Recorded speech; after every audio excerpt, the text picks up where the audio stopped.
If you were to Google the I am statements of Jesus, what you're going to find is in the majority of everything that pulls up, whether you do Google Images and you get these cool graphics or whatever, or you go and you look at the websites, they will say the 7 I am statements of Jesus. But John presents 8. There's one more that almost everyone forgets. And I guess the reason why this one is forgotten so much is because it's said in a very weird way. And it would take really a keen eye to realize, oh, this is another I am statement. And just like all the other I am statements, this is one that tells us a little bit about Jesus' identity. So in John chapter 8, the Jews do not believe the truth. And Jesus is the truth, right? That's another one of those I am statements. And one of the things they start arguing about is Jesus is saying, you're sons of the devil. Because you do not acknowledge God, you do not acknowledge Abraham, and so you're sons of the devil. They're saying, no, you are a Samaritan and demon-possessed. But Jesus responds to them, starting in verse 54 of John 8. Jesus answered, if I glorify myself, my glory is nothing. It is my Father who glorifies me, of whom you say he is our God. But you have not known him. I know him. If I were to say that I do not know him, I would be a liar like you. But I do know him, and I keep his word. Your father Abraham rejoiced that he would see my day. He saw it and was glad. So the Jews said to him, you are not yet 50 years old, and have you seen Abraham? Jesus said to them, truly, truly, I say to you, before Abraham was, I am. So they picked up stones to throw at him, but Jesus hid himself and went out of the temple.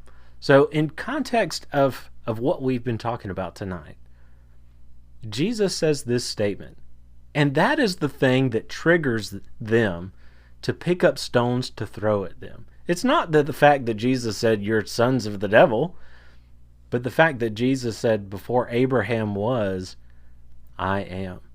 So Joshua, why would they pick up stones to throw at him?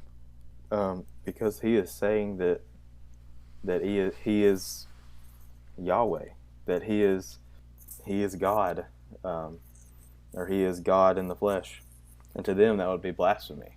Yeah, the whole idea of Christ's preeminence is very clear throughout all of Scripture.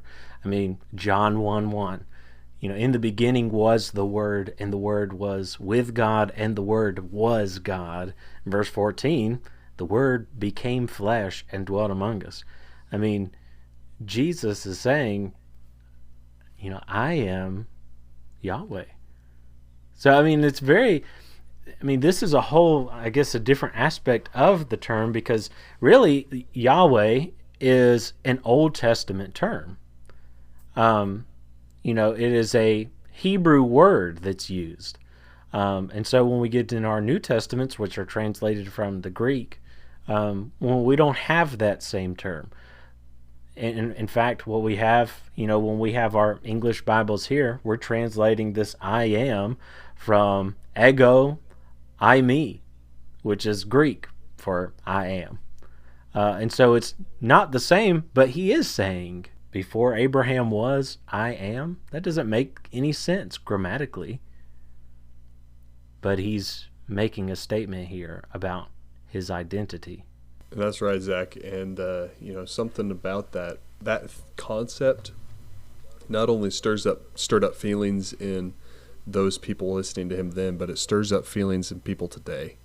And sometimes it's not good feelings. We are blessed right now to live in a country where we cannot be persecuted for our faith, at least openly. And so that's not true across the world, though. There's other places where that statement will get you killed. And that statement has gotten people killed throughout history. That to me shows the power of it, that 2,000 years ago Jesus said it and he almost died right there. I mean, he did eventually die because of it, but he died almost died right there.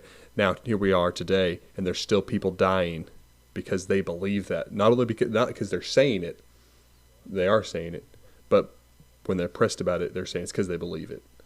And that does not compute with our human brains. That if people are dying for something, okay, I don't want to do that.